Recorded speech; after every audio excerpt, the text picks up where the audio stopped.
Do you love the light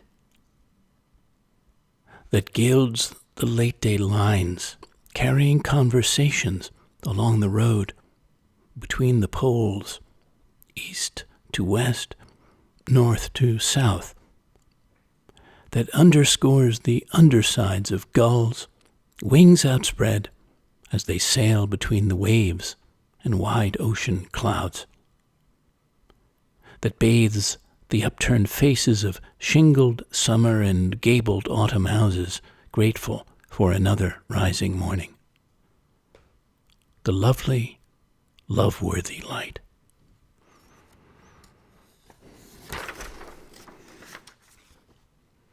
Welcome to the latest floating poetry broadcast, and thank you for leaning in to the 86th show in my ongoing weekly series, coming to you live from the sun-bright and owl-dark coast of Rhode Island. This is your poet and poetorialist, Colin Goedecke, a voice for living our days more poetically, more expressively, more soulfully. Last week we came to places of and greater awareness of possibilities for entering, balance, groundings, and centerings of varied forms. This week, taking us through cultural commentary, poetry, and inquiry, through all kinds of light and dark and shadow, inside and out, within our beings, infusing our days and nights, our experiences, emanating from the natural world, from the mystery and beauty they bring to the moods and contrasts they create. So, let's venture there with curiosity together and see what emerges, what we might newly glean, discern, interestingly discover. So we'd start with Mary Oliver's poem, Sunrise. You can die for it, an idea or the world. People have done so brilliantly, letting their small bodies be bound to the stake, creating an unforgettable fury of light. But this morning, climbing the familiar hills in the familiar fabric of dawn, I thought of China and India and Europe, and I thought how the sun blazes for everyone just so joyfully as it rises under the lashes of my own eyes, and I thought, I am so many. What is my name? What is the name of the deep breath I would take over and over for all of us? Call it whatever you want. It is happiness. It is another one of the ways to enter fire. Thank you, Mary Oliver. And next, The House of Belonging is a beautiful David Whyte poem that I hope resonates with you too. It so often does with me. I've read it many, many, many times to myself. The House of Belonging. I awoke this morning in the gold light, turning this way and that, thinking for a moment it was one day like any other. But the veil had gone from my darkened heart, and I thought it must have been the quiet candlelight that filled my room.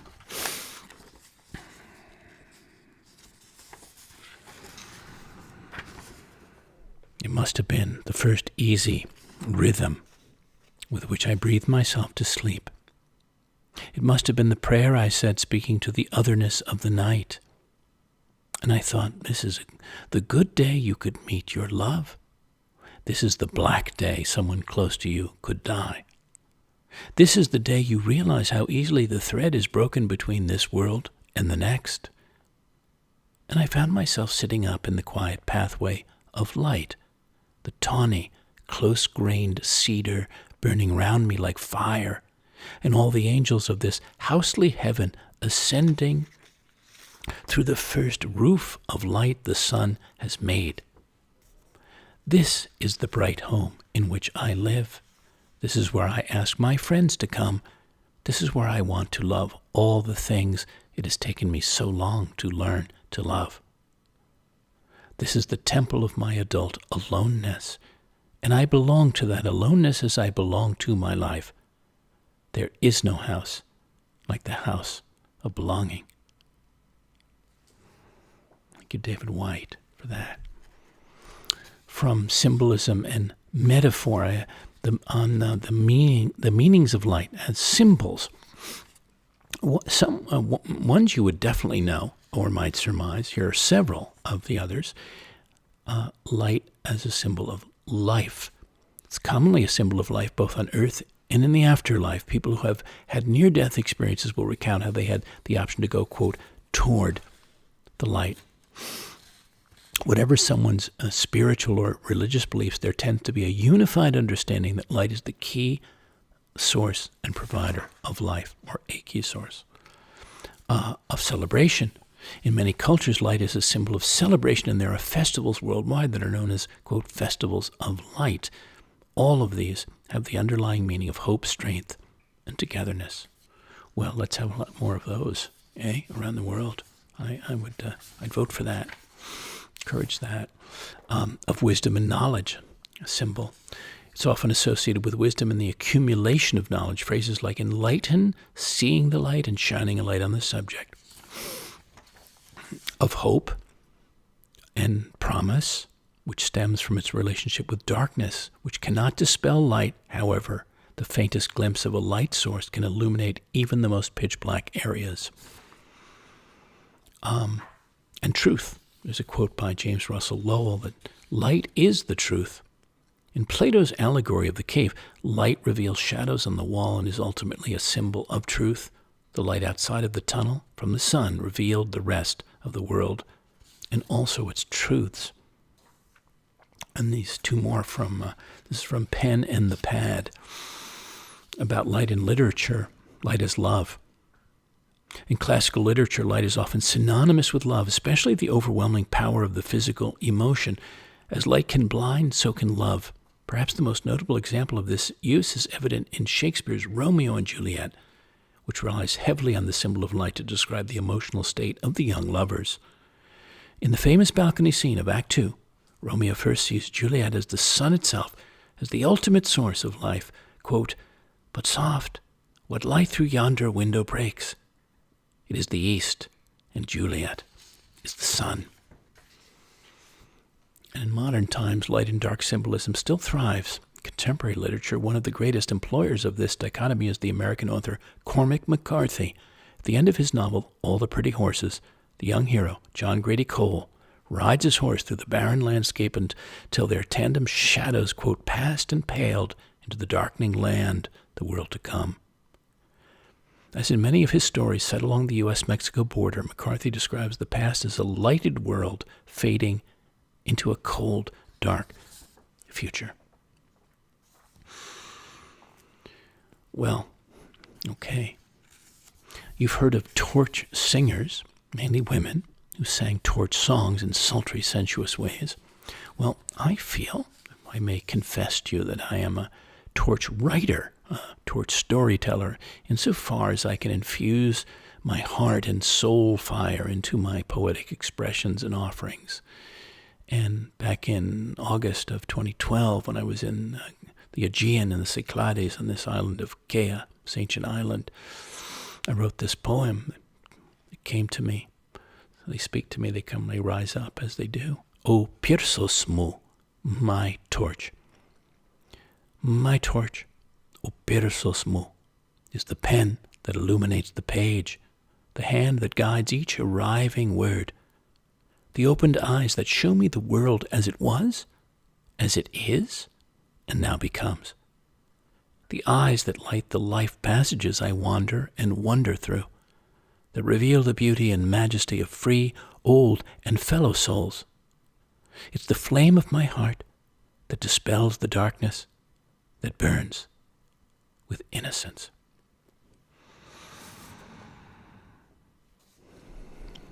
So, yes, of course we have the light of our beings, and I think it's so important to claim it, own it, feel it, express it, but so do all the animals of the world and other sentient living things. This happens to be a paean of mine to the whales. Carriers of Light is the title. They swam inside the collars of stiff-shirted men, the skirts and corsets of well-contained ladies, the silk folds of tightly rolled umbrellas, were worn round bodies and held over heads through rain, sun, seasons, the bones of mighty-to-behold creatures, and all their sacred oil that flamed street lamps for carriages and coachmen, lit night lamps for readers, for lovers, fed ticking clocks on tall mantles, essential fuel, rare as the milk of queens, spilled wantonly, unwantedly, from the ancient rovers of the oceans, from unfathomably many innocent carriers of light, life, song. So yes, each of us, dear listeners, can be, or ever more greatly and neededly in these times, light bearers, light workers, light givers. Be a being of light. Be a man, a woman, a child of light, a bearer of light, a kindler and keeper of light that beacons in all directions, sweeps over dark seas, stony shores, the faces of vessels, of sailors, of known and unknown voyagers. I believe it's one of the most important things I and many can be right now. You may want to ponder the immense and precious moments of changing light that certainly comes at each equinox and solstice, each of those turning points. And as you may know, if you've listened before, I read often of those solstices and equinoxes. And in 2018, I wrote one for the autumnal equinox, but it applies to all of them. It's a day like no other. A day like every and no other. However, millions of autumnal equinoxes later, a day of foreshortened, foreshadowing sun into night of new bright planets, starlight in the eyes of newfound lovers, a different wind coming, cooling freshly through the trees, pouring freely in through the half-open windows, a quieting now murmuring of earlier clamoring leagues of crickets, a gentling out of a dulcimer summer, a gentling in of a native, infusive, altogether other fall. A day like no other, that was written in the northwest woods of East Hampton, New York, back in September of 2018. And how we nearly all feel dreamy, transported by starlight. Yes, a natural and supernatural source of light and loveliness. And I've written often of the stars, but back in spring of 2017 was this poem, Speaks the Star. Through time, space, histories, simply giving itself, sharing its light, its distant yet deeply present peace, quiet through each night, asking nothing in return, getting everything in a return of simple, eternal wonder. Speaks the star. And the moon, and its enchanting, intriguing presence and beaming light through all time and space. This was on the lunar eclipse of 2019, blood moon. The only thing warm tonight in the deep winter sky, and soon to include the wolf moon, ice moon, old moon. During its dousing, a time for howling out our truth to the star-studded universe, so deeply listening, offering up wonder for these rare passages of our planetary nature, like generations of strangers, of ancestors before us, divining the light inside our shadow as it passes so silently, so mysteriously, red-bloodedly over the earth.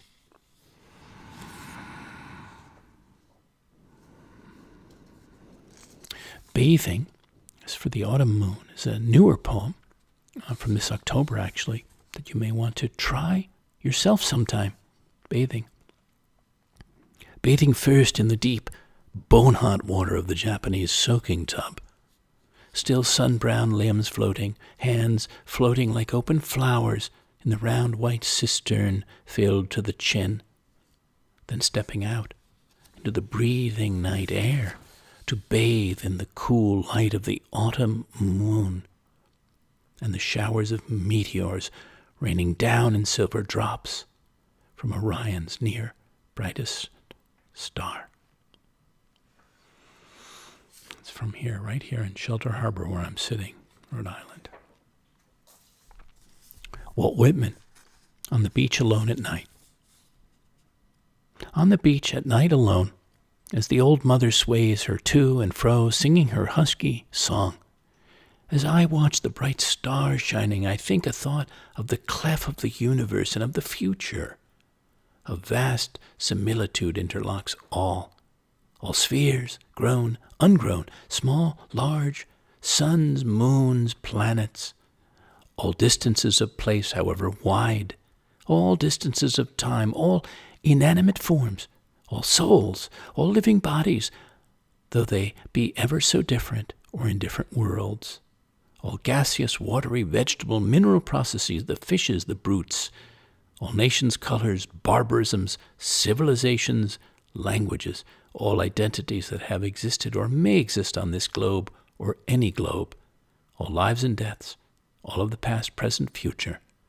This vast similitude spans them and always has spanned and shall forever span them and compactly hold and enclose them. Thank you, Walt Whitman. Hayden Carruth, The Cows at Night. The moon was like a full cup tonight, too heavy, and sank in the mist soon after dark, leaving for light faint stars and the silver leaves of milkweed beside the road, gleaming before my car. Yet I like driving at night in summer and in Vermont, the brown road through the mist of mountain dark, among farms so quiet, and roadside willows opening out where I saw the cows. Always a shock to think of them, those breathings close to me in the great dark. I stopped, taking my flashlight to the pasture fence. They turned to me where they lay, sad and beautiful faces in the dark, and I counted them, 40 near and far in the pasture, turning to me, sad and beautiful, like girls very long ago who were innocent and sad because they were innocent, and beautiful because they were sad. I switched off my light, but I did not want to go, not yet, nor knew what to do if I should stay. For how in that great darkness could I explain anything at all? I stood by the fence, and then, very gently, it began to rain. Thank you, Hayden Carruth, for that.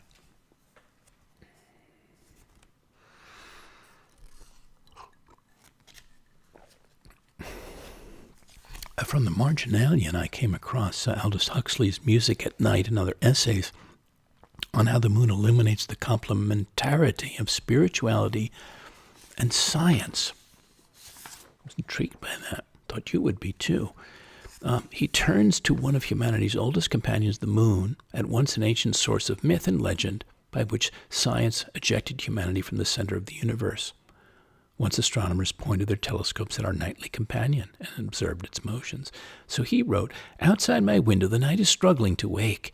In the moonlight the blinded garden dreams so vividly of its lost colors that the black roses are almost crimson. The trees stand expectantly on the verge of living greenness. The whitewashed parapet of the terrace is brilliant against the dark blue sky. The white walls of the house coldly reverberate the lunar radiance. The moon is full, and not only full but also beautiful. Socrates was accused by his enemies of having affirmed heretically that the moon was a stone. He denied the accusation. All men, he said, he know that the moon is a god, and he agreed with all men. Well, said Huxley, the moon is a stone, but it's a highly numinous stone, or to be more precise, a stone about which and because of which men and women have numinous feelings. Thus, there's a soft moonlight that can give us the peace that passes understanding. There is a moonlight that inspires a kind of awe. There is a cold and austere moonlight that tells the soul of its loneliness and desperate isolation, its insignificance, or its uncleanness. There is an amorous moonlight prompting to love not only for an individual, but sometimes even for the whole universe. There the stone is, stony. You cannot think about it for long without finding yourself invaded by one or other of several essential numinous sentiments. They belong to one or other of two contrasted and complementary groups. The name of the first is sentiments of human insignificance, and of the second, sentiments of human greatness. The universe throws down a challenge to the human spirit. In spite of his insignificance and abjection, man has taken it up. The stone glares down at us out of the black boundlessness, a memento mori. But the fact that we know it for a memento mori justifies in us a feeling of a certain human pride. We have a right to our moods of sober exultation. Thank you, Aldous Huxley, for that. Well, among all the things I feel to be grateful for, certainly for me not least, is everything light-filled, light-bearing, that lights our way through life, through our days. This is a poem about that. It's called The White Elephant, from a December 29 event by that name, where I served as an enchanter for the evening. The White Elephant. Like the snow, like a cloud, or the moon, the song of a bird, the laughter of a child, the rare and sacred gifts that come our way in this world, from nature, from life beyond culture, from the oceans of our imaginations, that need not be useful at all to be valuable, whose beauty, transcendent beauty, intangibility, and freedom from practicality make them all worthy, worth our appreciating on any sunlit day, on any starlit night. The White Elephant. And the natural world, how it gives us so many beautiful kinds of light and luminosities, sometimes very particular to certain places, geographically, in this case, Maine, the coast of Maine, where I have spent the most marvelous time. This is for dear friends of mine, Alan and Angela, and it's from Owl's Head, Maine, on the mid-coast. They are pines and stars. Days and nights of pines and stars, of blue bays, white schooners, top-down vintage motor cars, mornings of outdoor showers, lupins, pure down-east air, evenings of first fireflies, loons, clear falling light, and everywhere oceans of native pines, everywhere oceans of votive stars. If you've been there, you know, and if you haven't, do go and experience it firsthand, body and spirit.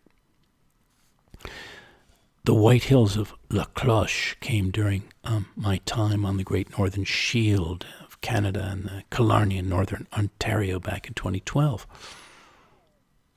Once cloud-high mountains, shaped and worn from hundreds of millions of rainfalls, windfalls, frosts, rounded now into high white hills, all anciently minerally grained, fine white hats of quartzite, brimmed and bowed in cedar and pine, whose towering crowns catch each sun and sunset, each first light, moonlight, waterlight.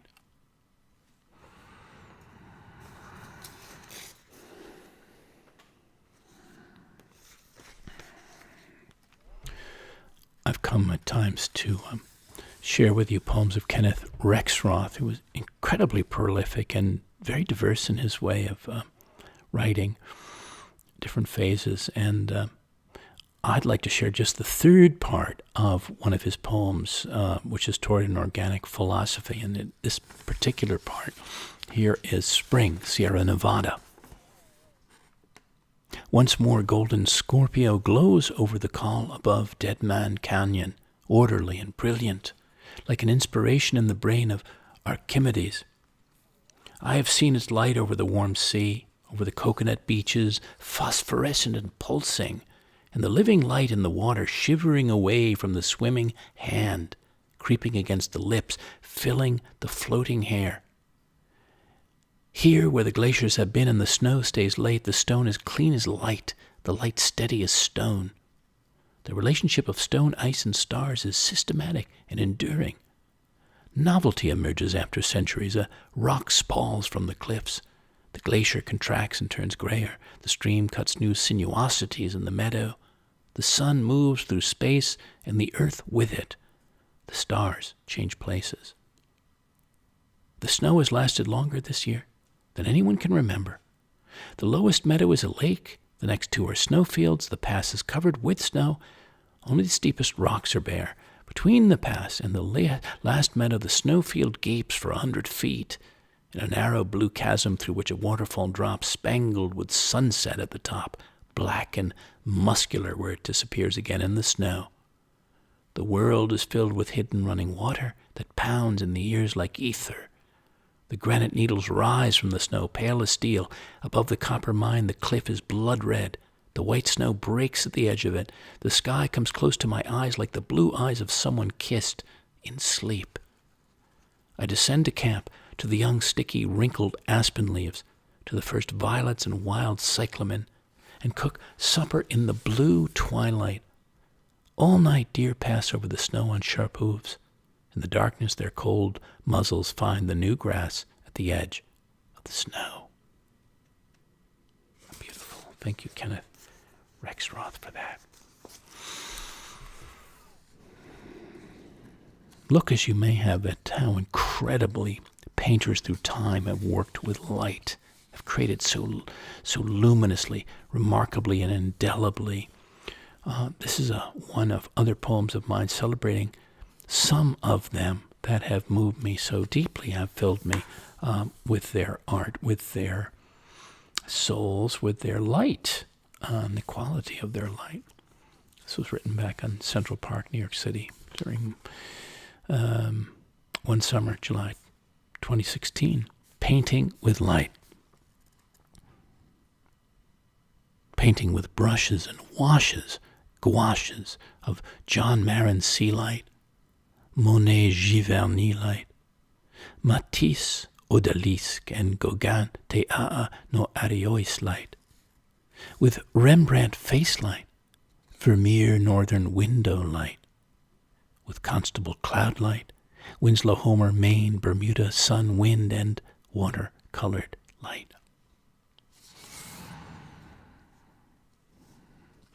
Well, I knew that when I was thinking about light and dark, I had to share with you Billy Collins' marvelous poem about Goya, and it's called Candle Hat. In most self-portraits, it is the face that dominates. Cézanne is a pair of eyes swimming in brushstrokes. Van Gogh stares out of a halo of swirling darkness. Rembrandt looks relieved, as if he were taking a breather from painting the blinding of Samson. But in this one, Goya stands well back from the mirror and is seen posed in the clutter of his studio, addressing a canvas tilted back on a tall easel. He appears to be smiling out at us, as if he knew we would be amused by the extraordinary hat on his head, which is fitted around the brim with candle holders, a device that allowed him to work into the night. You can only wonder what it would be like to be wearing such a chandelier on your head, as if you were a walking dining room or concert hall. But once you see this hat, there is no need to read any biography of Goya or to memorize his dates. To understand Goya, you only have to imagine him lighting the candles one by one, then placing the hat on his head, ready for a night of work. Imagine him surprising his wife with his new invention, the laughing, like a birthday cake when she saw the glow. Imagine him flickering through the rooms of his house with all the shadows flying across the walls. One dark night in the hill country of Spain. "Come in," he would say. "I was just painting myself," as he stood in the doorway, holding up the wand of a brush, illuminated in the blaze of his famous candle hat. Thank you, Billy Collins. Always marvelous, that poem. Always. And there are, to me, and maybe for you, other things that glow in a way. Here, in this case, like flowers, because I've beheld things like that. And I did this one summer out on the South Fork of Long Island in Bridgehampton, New York, watching a friend of mine reading his paper out on the lawn. It's called Reading by the Rose Light. It's for a once wonderful friend of mine, Louis Pemberton. You, sitting on the low-cut lawn, reading by the rose light, fresh and fragrant at your back. The row of wild dune roses glowing over your wide straw hat, and all around the edges of your afternoon paper.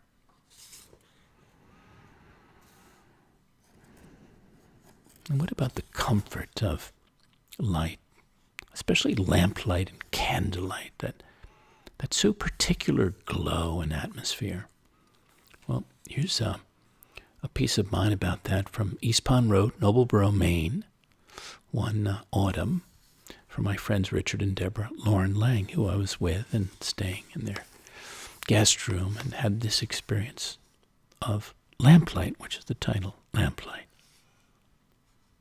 Pools on the old writing desk, warms the spines of books standing and leaning on the cream-white wood shelves, on all the songs of Dylan and the story of a marriage, the black and white faces of fabled music men, glows into the glass vase of yellow lilies and twigs fired with red maple leaves, comforts the room and spirit of a poet, body under layers of blankets on a raw, rain-gray Maine morning. Lamplight. I love writing odes to experiences and things, and Neruda did that quite a bit. I'm sure there are other poets who did, and I know there are. And you might think of that as, what odes would you write, and what would you write them to, and what would you write them to about things of light, whatever kind of light? Well, here's one to candlelight that I composed back in the spring of 2017 in a candlelit room in Cobble Hill, Brooklyn. So muse, if you like, as I read or after, on your salient candlelight times, moments, experiences. Luz de vela.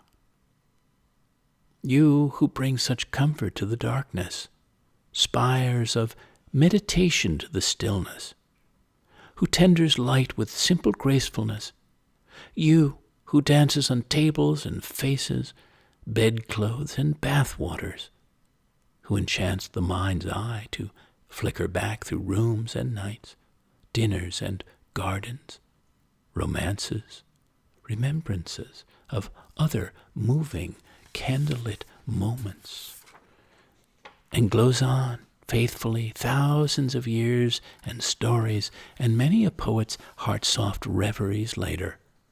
O luz de vela.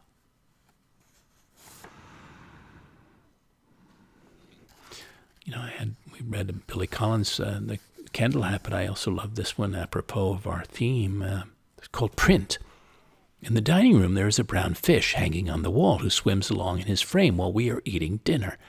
He swims in candlelight for all to see, as if he has been swimming forever, even in the darkness of the ink before someone thought to draw him, and the thin reeds waving in his stream and the clear pebbles strewn upon the sand. No wonder he continues his swimming deep into the night, long after we have blown out the candles and gone upstairs to bed. No wonder I find him in the pale morning light, still swimming, still looking out at me with his one small, spellbound eye. Thank you, Billy Collins.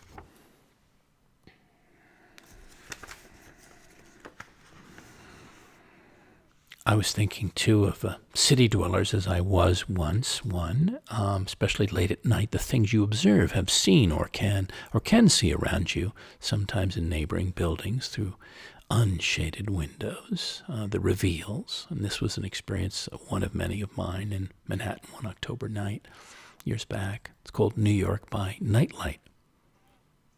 The couple in 5C bathing in the blue lone hour light washing from the big bedroom screen, her hand on the remote, her man rising to the call of nature. The empty study in 7B, the bodies of books lying listless on shelves in the readerless room under the pallor of the forgotten overhead, their torsos waiting, hoping to be touched. The rabbis in 3D, clutching their scriptures, murmuring prayers in the moonlight, in Hebrew, high above the holy and unholy sleeping city.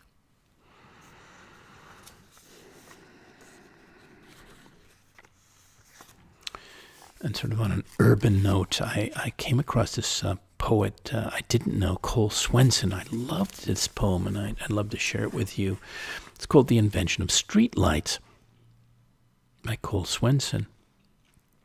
Noctes illustratas, the night has houses, and the shadow of the fabulous broken into handfuls. These can be placed at regular intervals, candles walking down the streets at times eclipsed by trees. Certain cells, it's said, can generate light on their own. There are organisms that could fit on the head of a pin and light entire rooms. Throughout the Middle Ages, you could hire a man on any corner with a torch to light you home. Where lamps were made of horn, and from above a loom of moving flares, we watched Notre Dame seem small. Now the streets and stand still. By 1890, it took a pound of powdered magnesium to photograph a midnight ball. While as early as 50 BCE, riotous soldiers leaving a Roman bath sliced through the ropes that hung the lamps from tree to tree, and aloft us this new and larger room, Flambeau the Arboreal, was the wife of Julius Caesar, in whose streets, in which a single step could be heard, we opened all our windows and looked out on a listening world laced here and there with points of light, Notre Dame of the unfinished sky, oil slicks burning on the river, someone down on the corner striking a match to read by. Some claim Paris was the first modern city to light its streets. The inhabitants were ordered in 1524 to place a taper in every window in the dark. There were 912 streets walked into this ark until by stars make steps sharp you are and are not alone by public decree. October 1558, the lanterns were similar to those used in mines. Once we were kings, and down into the spiral of our riches still reign. Fallots, or great vases of pitch, lit at the crossroads, and thus we were followed through a city of thieves, which but a few weeks later were replaced by chandeliers.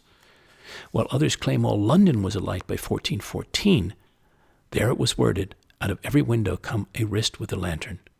And we're told, hold it there and be on time and not before, and watch below, the faces lit, and watch the faces pass.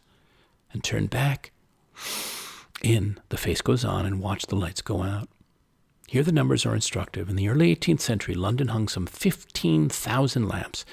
And now we find, 1786, they've turned to crystal, placed precisely, each at its own distance, small in islands, large in the time it would take to run. And Venice started in 1687 with a bell, upon the hearing of which we all, in unison, exit, match in hand, and together strike them against an upper tooth and touch the tiny flame to anything. And when times get rough, crime, etc., all we have to do is throw oil out upon the canals to make the lighting uncommonly extensive. Sometimes we do it just to shock the rest of Europe, and at other times because we find it beautiful. Says Libanius, night differs us without us, noctis illustratus. Though in time of public grief, when the streets were left unlit, on we went. Just dark marks in the markets and voices in the cafes, in the crowded squares, a single touch, the living, a lantern swinging above the door any time a child is born, be it Antioch, Syria, or Edessa.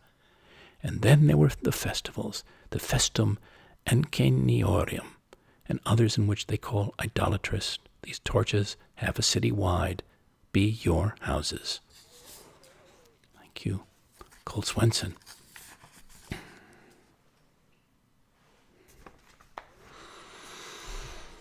Well, I want to keep us in good time, so I I was going to read you a poem, but I'll save it for another time. I'll come back to this kind of theme. It was about the loss of light and electricity, and this was the great blackout of 2003 in New York City.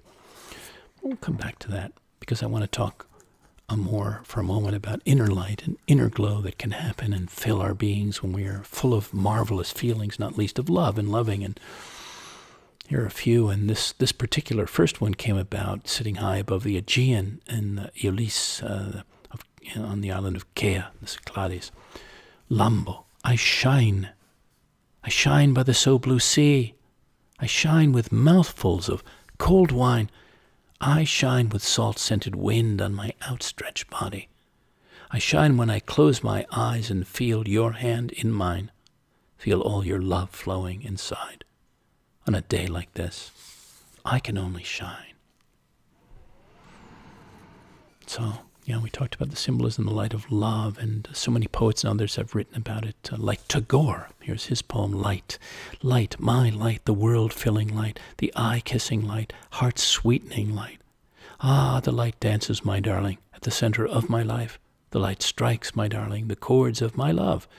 The sky opens, the wind runs wild, laughter passes over the earth. The butterflies spread their sails on the sea of light. Lilies and jasmine surge up on the crest of the waves of light. The light is shattered into gold on every cloud, my darling, and it scatters gems in profusion. Mirth spreads from leaf to leaf, my darling, and gladness without measure. The heavens' river has drowned its banks, and the flood of joy is abroad. Thank you to Gogh, and certainly many others. There's a poem which I won't take time now because we don't have that time. But Pablo Neruda's poem, look that up. Carnal apple woman filled burning moon. Beautiful.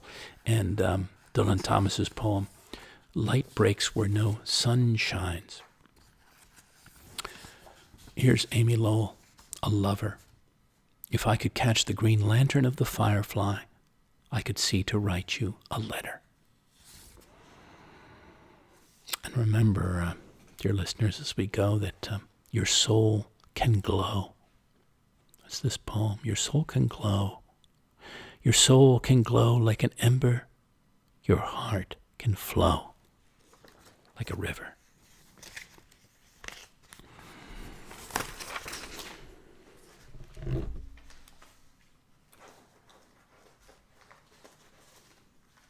Well, the papers are deciding to fly around tonight. I don't know why that is, but they're very flighty tonight. Very interesting. So into the night horizon. This is one night back in 2001 on a spit of coast called Punta Bete in the Yucatan, looking out at the sea, the night horizon. A heliotroped horizon line dotted with candlelights that glow on the tapered stacks of long ships and large boats floating across the night.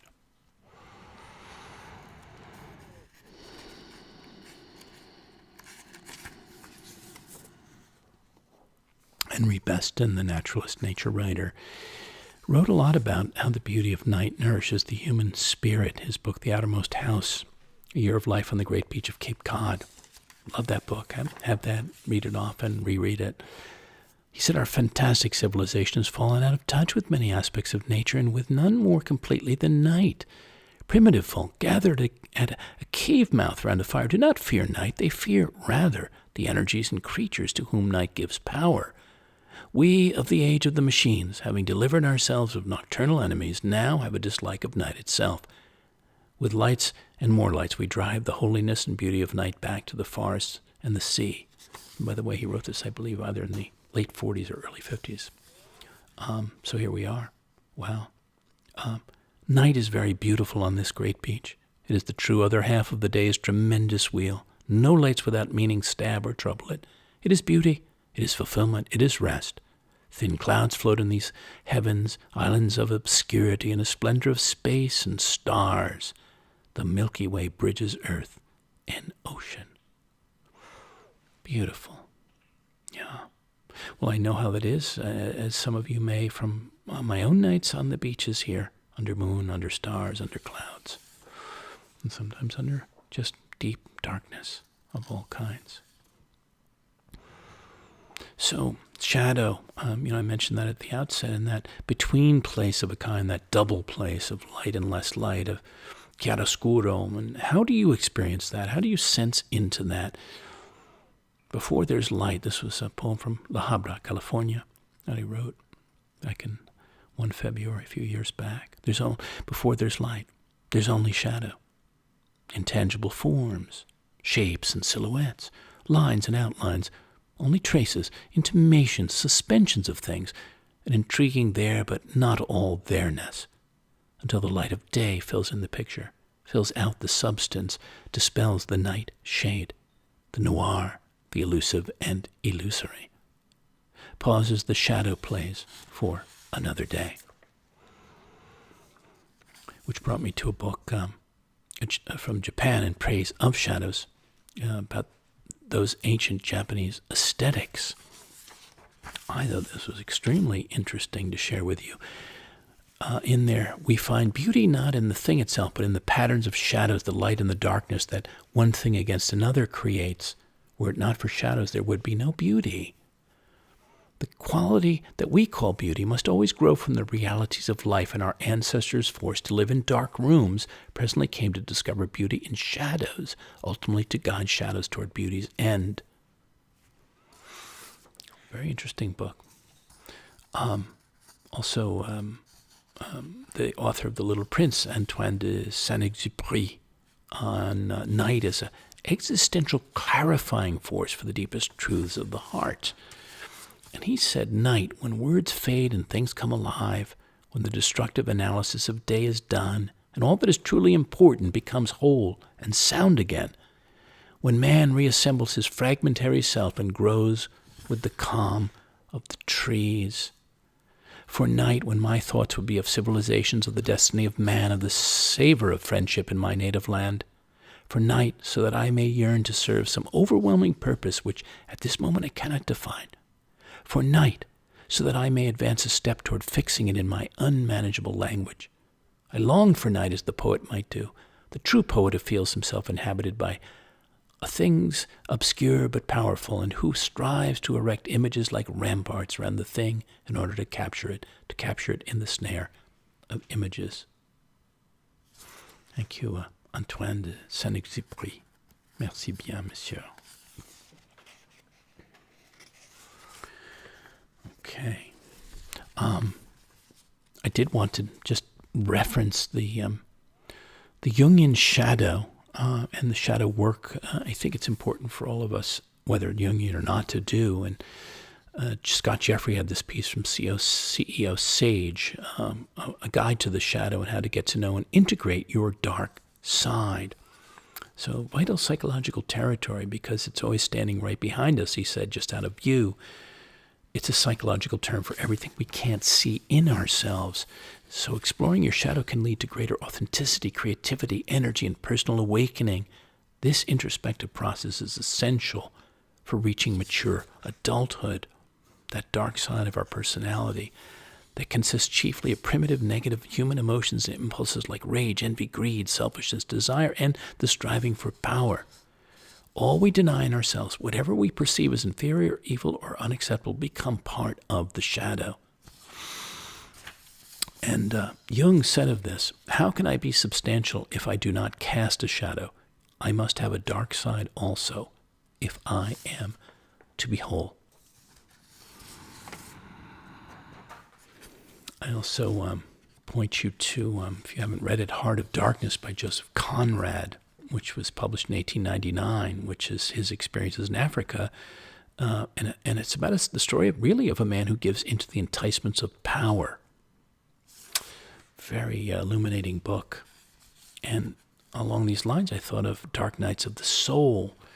Thomas More, by the way, has a book by that same title. Fantastic book. I've read it several times on the same subject. And I'll just share with you this poem. Have you had your dark nights?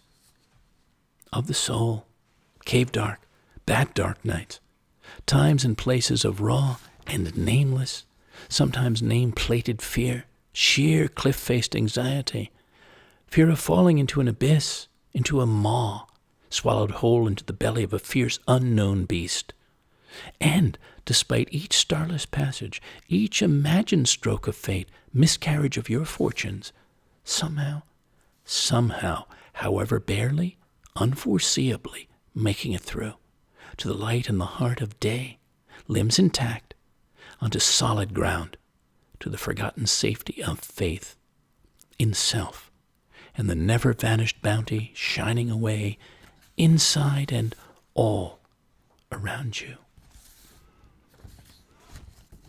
Which to me, dear listeners, is also a place of dreams.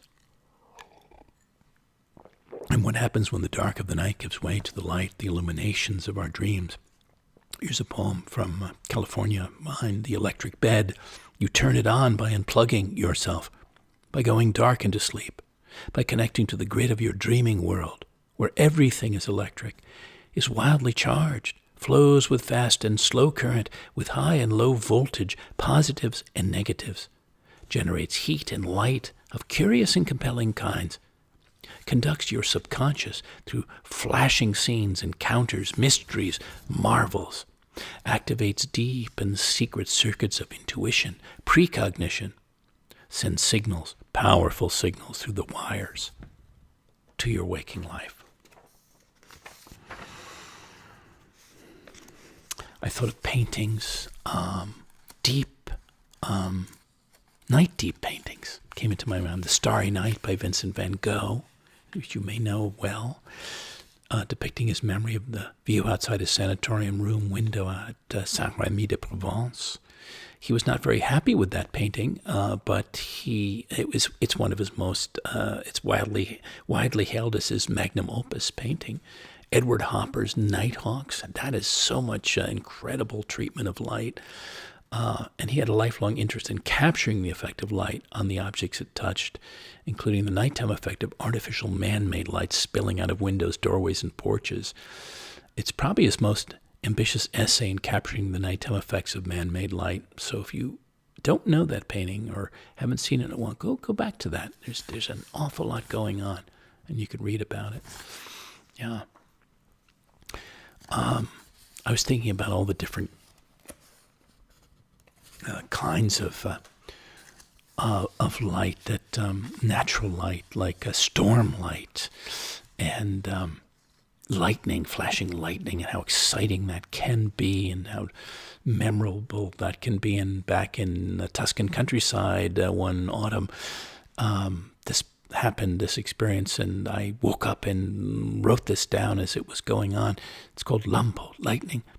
Lightning flashes in from the 19th century to illuminate the silver leaves of gnarled and fruiting olive trees, the black moon eyes of wild hares and tusks of bristled boars suspended in the damp, wind-shaken groves as I drift toward sleep, lulled by the in and out-washing spouts of rain and wind, and float away on the waves and swells of the deep Tuscan hills. And I was thinking of magical light, like both man-made and nature-made fireworks and fireflies. And I've written some poems about that. And but now that we're coming close to the time I've sort of set for ourselves, I'm just going to leave out a few things and come down to the last few pieces for us for now. Green light is an ode for the winter solstice, and so we're just getting to that soon. And I composed it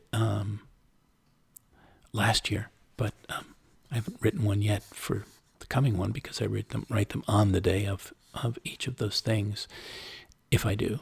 And so this is Green Light from last year for the winter solstice. The light returns through the winter evergreens.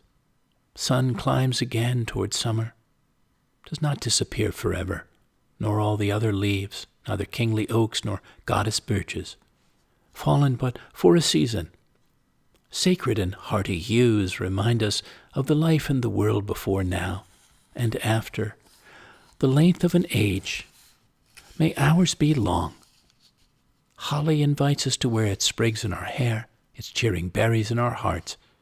Bring to mind the year's ebb and flow of light and darkness. shelter the fairy spirits of the forest. Mistletoe speaks without words of the free and fertile. Ivy to our innate tenacity. Scots pine, chieftain tree, sweetest of woods, dried and bonfired with the west windward juniper, point us to cleanse and purify. And rosemary, herb of the sun, calls us to strong focus and flavor, memory and resonance. Each and all green lights for us to travel a winter with, accompany us a winter through. Signal us in nature's form, show us the beauty, the enduring mystery of other anciently sacred realms, and here remembered ways. Green Light, a poem on the solstice day, Watch Hill, Rhode Island, December 2020.